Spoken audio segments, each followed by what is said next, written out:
Welcome all dear SSC students in the lesson 1.5. His first flight, part 2. So get ready with a pencil and open page number 31 of your course book, His First Flight. See, this lesson is written by Liam O'Flaherty. He is an Irish novelist and a short story writer. And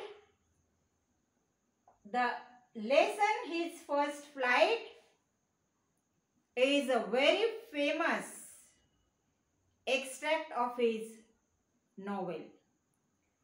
And who is his in this lesson? Let's see the next slide. A bird, a seagull bird. And this is a story of this bird's first attempt to fly over the sea. म्हणजे जन्माला आल्यानंतर प्रत्येकाला धडपडायला लागतं. बोलण्यासाठी, चालण्यासाठी, प्रत्येक आयुष्याच्या टप्प्यावरती प्रत्येक प्राण्याला, प्रत्येक पक्षाला धडपड करायला लागते. वेगवेगळ्या प्रकारच्या प्रयत्नांमधून आणि कष्टांमधून जायला लागतं. आणि सुंदर ह्या लेसन मध्ये ह्या पक्षाचं सिंबॉलिक, सीगल पक्षाचं सिंबॉलिक स्ट्रगलिंग, धडपड, स्वतःला सक्षम बनवण्यासाठीची धडपड या लेसन मध्ये अतिशय सुंदर सांगितलेली आहे. His first flight. The young seagull let's go through the lines. Pay attention into the lines. The young seagull was alone on his ledge. In the very opening sentence, पहिल्याच वाक्यामध्ये आता आपल्याला आपल्या कथेतलं पात्र माहिती झालेलं आहे. ते आहे young seagull. Young is the adjective. Seagull is the noun. बघा मित्रांनो, नेहमी ॲडजेक्टिव्ह नामाबरोबर येत असतं. आपण ब्रिज कोर्स मध्ये शिकलेलो आहोत. Young, who is the young? Seagull is the young. The young seagull was alone on his ledge. परत बघा मित्रांनो, ही स्टोरी आहे का यंग सीगलच्या धडपडीची. म्हणून ही स्टोरी असल्यामुळे ती भूतकाळात आहे. म्हणून तुम्हाला इथे प्रत्येक क्रियापद हे भूतकाळात भेटणार आहे. इथे जसं वॉज आलेला आहे, वॉज अलोन. आता on his ledge. Ledge means आपण बघूयात स्लाइड मध्ये, चित्रामध्ये, की एक स्टीप असं खाली पाणी समुद्राचं अथांग पसरलेलं आहे आणि एक कडा आहे एका डोंगराची, पर्वताची, समुद्राला लागून. आणि या अतिशय अणकुचीदार अशा कड्यावरती हा पक्षी, सीगल पक्षी, उडण्यासाठी उडू की नको, उडलो तर पाण्यात पडेल, बुडेल, मरेल असं त्याला वाटतंय. भीतीने तो ग्रासलेला आहे. So his 2 brothers and his sister. बघा, त्याच्या फॅमिलीमध्ये कोण कोण आहेत ह्याची पण आपल्याला दुसऱ्याच वाक्यामध्ये ओळख करून दिलेली आहे. See the seagull bird, then 2 brothers and a sister and parents. So how many members are there in his family? You can count. His 2 brothers and his sister had already flown away. Had flown, पूर्ण भूतकाळ. Had already flown away the day before. आदल्या दिवशी सगळे उडून गेले, ते एकटाच राहिलेला आहे सीगल तिथे. He had been afraid to fly with them. आणि तो का नाही त्यांच्या बरोबर उडून गेला? कारण त्याला अफ्रेड, त्याला भीती वाटते, भीती वाटत होती. Somehow when he had taken a little run forward to the brink of the ledge and attempted to flap his wings, he became afraid. Ledge means a narrow horizontal shelf projecting from a wall. Here it is a cliff of a mountain, and brink means the edge of a steep place. म्हणजे अशी कडा आणि कुचीदार अशी. So somehow when he had taken a little run forward to the brink, म्हणजे तो कडेपर्यंत जाण्यामध्ये somehow कसं तरी गेला आणि आता तो उडायला तयार होणार, उडणार. पण तेवढ्यात परत त्याचं मन भीतीने ग्रासलं. टू फ्लॅप हिज विंग्स, फडफडायला लागणार पंख तोवरच. ही बिकेम अफ्रेड, तो भीतीग्रस्त झाला. The great expanse of sea stretched down beneath. Great expanse means the sea was expanded all along in front of his eyesight. म्हणजे त्याच्या त्या छोट्या छोट्या डोळ्यांच्या समोर भला मोठा विस्तृत पसरलेला तो समुद्र बघितल्या बरोबर त्याची भीतीने गाळण झाली. बिनीथ, डाऊन बिनीथ, बिनीथ म्हणजे त्या कडेच्या तिथं खाली समुद्र पसरलेला. Okay. And it was such a long way down, miles down, आणि मैलोन मैल त्याला पाणीच पाणी दिसत होतं. Okay. He felt certain that his wings would never support him. Certain, आता त्याची भीतीने एवढी खात्री झाली की त्याचे पंख इतके कमकुवत आहेत, कमजोर आहेत की नाही उडू शकत तो एवढा भयानक समुद्राच्या समोर. So he bent his head and ran away back to the little hole under the ledge where he slept at night. आणि मग तो परत भीतीने माघारी आला आणि आपल्या त्या कडेच्या खोबडीमध्ये जाऊन, जिथे रात्री झोपला होता तिकडे तो जाऊन लपला. So see the question. What did the young seagull feel? Margin मध्ये दिलेला क्वेश्चन बघा. What did the young seagull feel? Young सीगलला काय वाटलं? See the answer here. He felt, the young seagull felt certain that, त्याला खात्रीने असं वाटलं that his wings would never support him. So he bent his head and ran away back to the little hole under the ledge where he slept at night. Even when each of his brothers and his little sister, whose wings were far shorter than his own, ran to the brink, flapped their wings and flew away, he failed to muster up the courage to take that plunge which appeared to him so desperate. म्हणजे त्याच्यापेक्षा लहान त्याचे भावंड आणि त्याची बहीण यांचे त्याच्यापेक्षा छोटे छोटे पंख आकाराने, पण त्यांनी डेअरिंग केली. ते कडेपर्यंत गेलेत आणि कडेपर्यंत गेल्याने त्यांनी त्यांचे पंख फडफडवले, पसरवले आणि एक दोनदा फ्लॅप पंखांच्या हालचाल केली आणि ते उडून गेले. पण हा भीतीने मात्र मागेच राहिला. He failed to muster up the muster means गोळा करणे, धैर्य गोळा करण्यामध्ये फेल, तो अपयशी ठरला.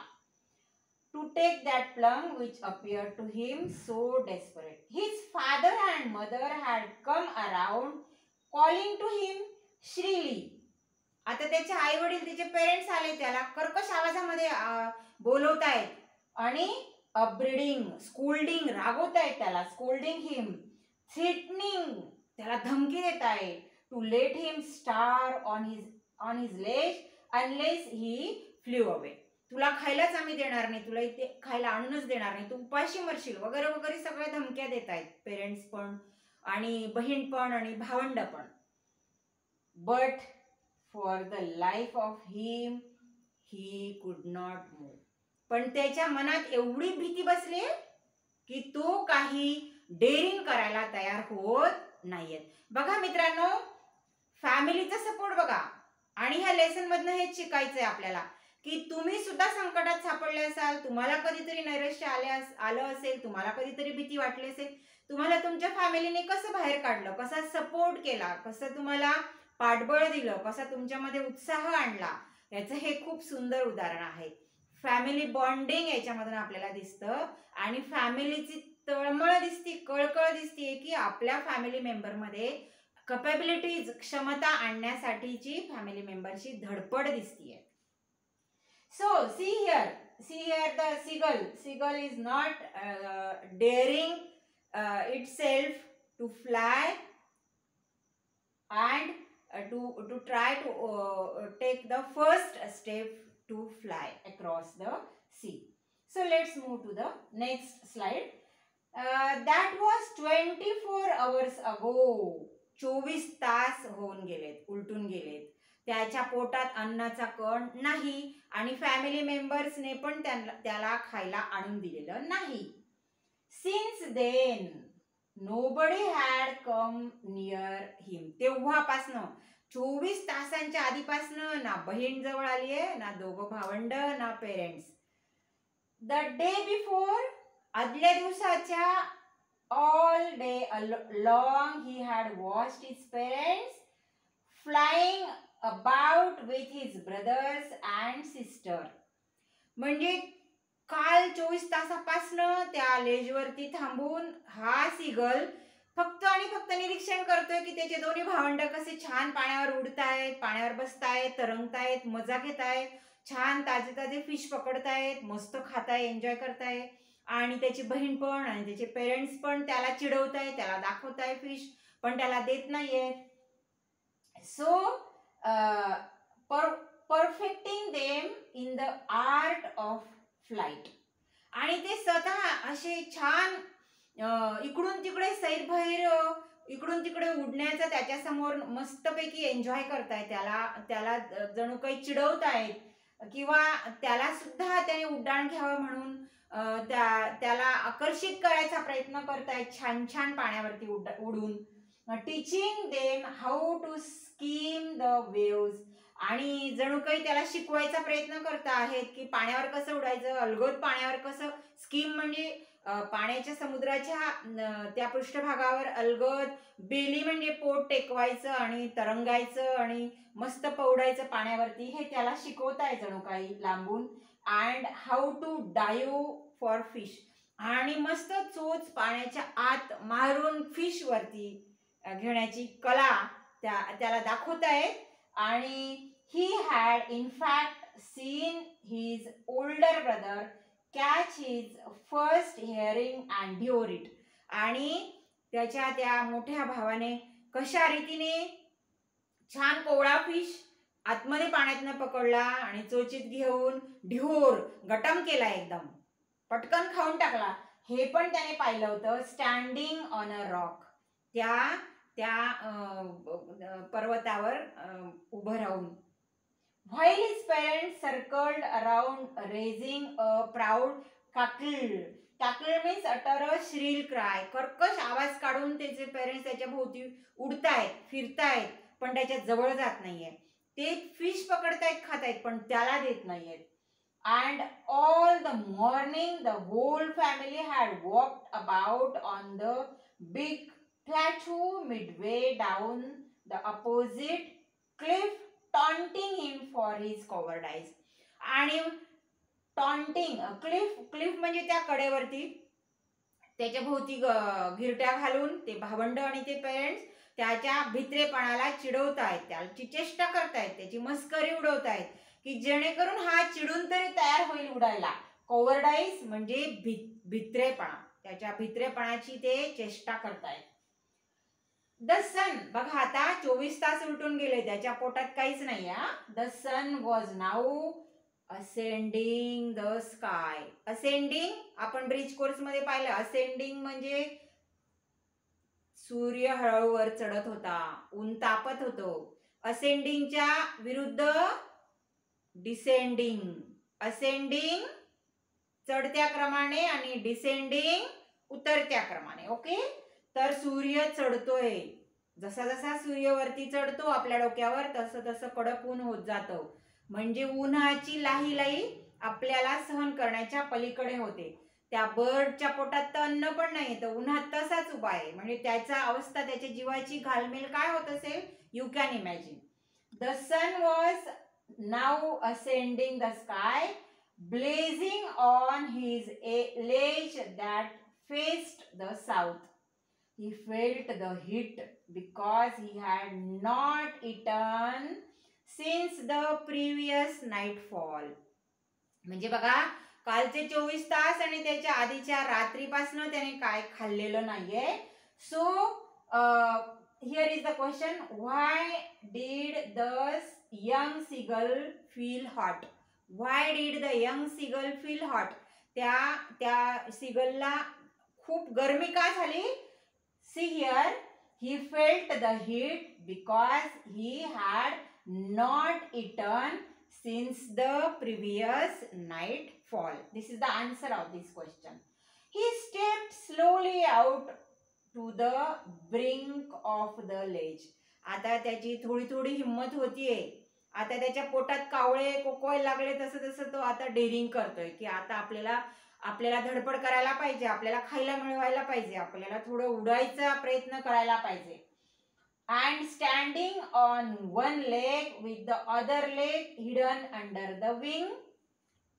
आता तो थोडेसे नाटक करायचा प्रयत्न करतोय की मी आजारी पडलोय किंवा मलूल झालोय, म्हणून एक पाय उचललाय, पोटात घातलाय, एका पायावर उभा आहे, एक डोळा बंद केलाय, एक डोळा उघडलाय, म्हणजे माझ्या पेरेंट्सला माझी कीव येईल आणि ते मला खायला आणून देतील, असा आता तो प्रयत्न करतोय. So standing on one leg with the other leg hidden under his wing. एका पायावर उभा आहे, दुसरा पाय पंखात लपवला. ही क्लोज्ड वन आय, एक डोळा बंद केला, देन द अदर, आणि मग दुसरा डोळा बंद केला. अँड प्रिटेंड म्हणजे ढोंग करणे, pretended to be falling asleep. म्हणजे मी अशक्त झालोय आणि मी आता आजारी पडलोय किंवा मी आता अशक्तपणामुळे मलूल होऊन मी झोपून गेलो, असा तो ढोंग दाखवायचा प्रयत्न करतोय आपल्या पेरेंट्सला आणि आपल्या सिबलिंग्सला, भावंडांना. To be falling asleep. Still they took no notice of हिम. आणि एवढं करून पण त्याचे पेरेंट्सने पण नो नोटीस, त्याच्याकडे लक्षच दिलं नाही, आणि त्याच्या भावंडांनी पण त्याच्याकडे काही लक्ष दिलेलं नाही. So friends, this is all for the part 2. Part 2 साठी होमवर्क मी तुम्हाला दिलेला आहे. Write your own experience of learning a bicycle. म्हणजे सायकल शिकण्याचा अनुभव 5 ओळीत किंवा 10 ओळीत लिहून काढा. इंग्लिशमध्ये लिहिता आला तर अतिशय छान, इंग्लिशमधून नाही लिहिता आला तर मराठीत लिहा, किंवा तुमचा ऑनलाईन लर्निंग एक्सपिरियन्स, पहिलाच अनुभव कसा होता, कसं वाटलं तुम्हाला, ते लिहून काढा. इंग्रजीत लिहा किंवा मराठीत लिहा, 5 ओळींमध्ये किंवा 10 ओळीमध्ये. किंवा cooking any recipe during pandemic. ह्या पॅन्डेमिक सिच्युएशन मध्ये तुम्ही एखादा पदार्थ बनवला असेल आणि तो पहिल्यांदा बनवला, तर तुमचा काय अनुभव होता त्या पदार्थ बनवण्या संदर्भात, तुम्हाला काय वाटलं, कुठे चटका लागला का, किंवा तो पदार्थ फॅमिली मेंबर्सने चाखला का, त्यांच्या काय ॲक्शन रिॲक्शन्स होत्या, हे तुम्ही एकतर इंग्रजीतून लिहून काढा किंवा मराठीतून लिहून काढा. आणि पुन्हा आपण ह्याच लेसनच्या पार्ट 3 मध्ये भेटूया. तोपर्यंत टेक केअर.